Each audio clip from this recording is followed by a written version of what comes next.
Hello everyone, welcome back to the channel. Today I'm bringing you episode 46 of my brand new Comics Haul series. This is a series where each and every week, when I head down to my local comic shop and pick up all the new books I'm going to be getting that week, I show you guys every single issue I got, and I tell you a little bit about every single one of the issues. So now that we've got this week's stack out of the bag, let's get this bag out of the way.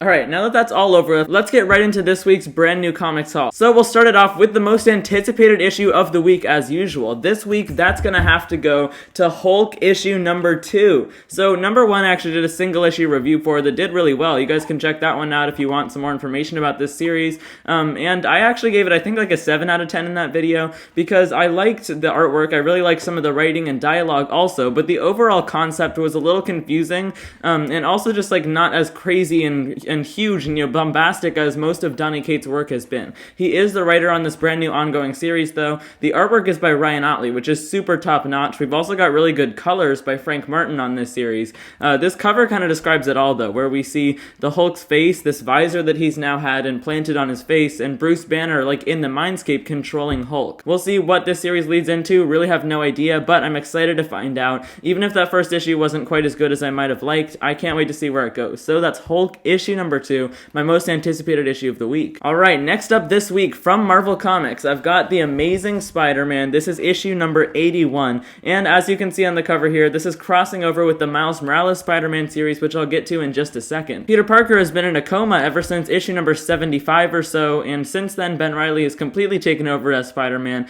with Peter Parker's blessing and everything, and he's been hired by this Beyond Corporation who's paying him good money, but that brings up a legal problem with the actual Spider-Man name itself.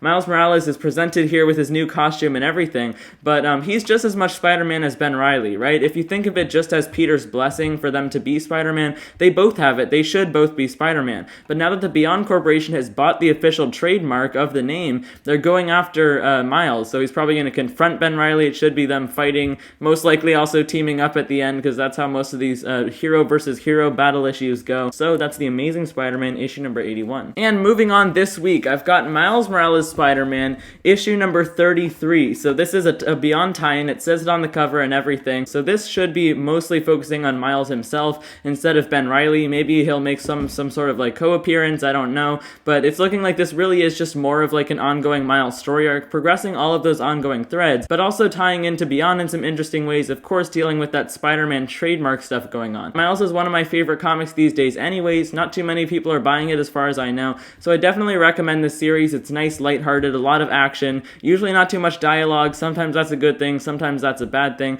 but all the same, I'm continuing on with it. Great series so far. That's Miles Morales Spider-Man issue number 33, tying into Beyond. And the next issue that I picked up from Marvel Comics today was Strange Academy issue number 15, The Future of the Strange Academy. This one's written by Scotty Young with art by Humberto Ramos. That's why I'm giving it my award for the best creative team of the week. These guys have been killing it on every single issue of Strange Academy, and the great thing about this series is that they've done every single issue. Humberto Ramos has had the time to draw every panel. They haven't had any guest artists, which is what I think all comics should be like. The other great thing about this series is that it has a kind of interesting comic format that I like also. Moon Knight is doing it right now, and a few other series are too, where each issue is just a one-off story. Some kind of tie into each other more than others, but usually it's just a one-off adventure, these like different ideas, you know, a school field trip or Parents' Day, stuff like that, going on Strange Academy, dealing with these different kids. And then there's also overarching plot threads. I can't wait to read Strange Academy issue number 14. It's a really great series so far. And moving on with Marvel Comics this week, I've got Defenders issue number 4. This is a really trippy cover by Javier Rodriguez here,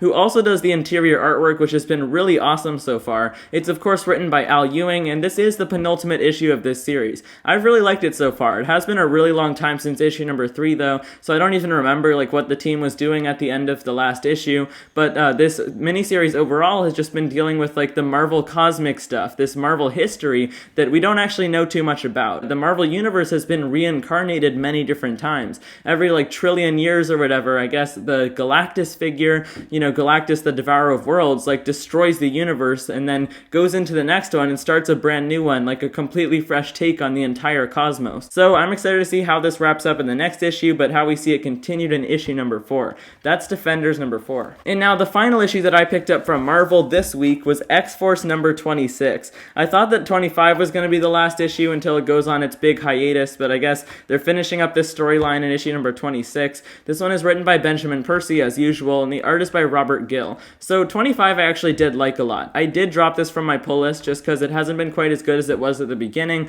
and it's going on a hiatus for the X Lives and X Deaths of Wolverine thing, which I'm not getting. We saw Logan like having Forge build him like this special Silver Surfer like surfboard that was super weird. It was like made from adamantium, and then we found out that Logan is really into like riding the waves, surfing in these really dangerous coasts on Krakoa. That was really cool, and he like met somebody who was surfing with him, but now she's gonna betray him. We'll see how they wrap up this little mini story arc. So that's X-Force number 26. Let's move on to Image Comics. This week I only picked up one issue from them, and that was King Spawn issue number 5. This issue I'm giving my award for the best cover of the week. Bjorn Barons takes the crown again for making these amazing covers for a few different Spawn's Universe titles at this point. So this series itself, though, King Spawn, a spin-off of the main Spawn title, and it's just basically like Al Simmons Spawn's second series. It's also focusing around him, except it's a little bit more centered on one single idea, whereas the main Spawn ongoing is always like jumping between all these different points. And this series so far has dealt with Spawn going against like these different terrorists who have been all organized by Billy Kincaid, who's this murderer from early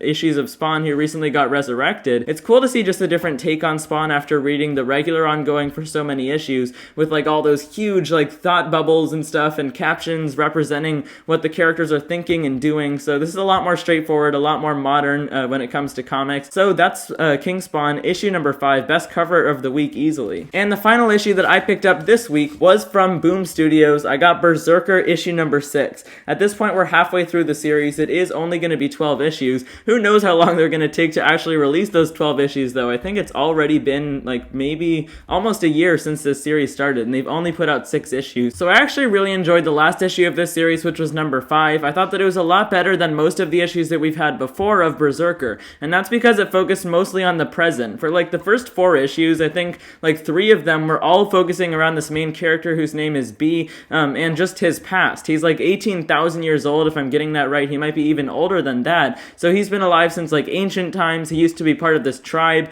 and he was imbued with these special powers by a god that like his mom and dad prayed to. And since then he's aged up, become a man, and now he's working for the US government, and he's basically just like this immortal like killing machine for them, going on these special missions where he can just take down everyone who goes against him. But this therapist that's currently talking to him is actually getting through to him. So last issue we just saw a lot of interaction between those two characters, them forming more of a connection, and this therapist having this character B just unlocking more and more of his past memories that he hadn't remembered for thousands of years. Can't wait to see where it goes. That's BRZRKR issue number 6. Alright, well that's every single one of the brand new issues that I picked up this week. I want to know what you guys got though. Let me know down in the comment section below. Which issue are you looking forward to the most this week? I can't wait to read Hulk issue number 2. Of course, Amazing Spider-Man 81 and that Miles issue tying together is pretty exciting. BRZRKR is always good. King Spawn, a whole bunch of really great releases that I can't wait to read this week. So if you got some good information from this video, or if you enjoyed it at all,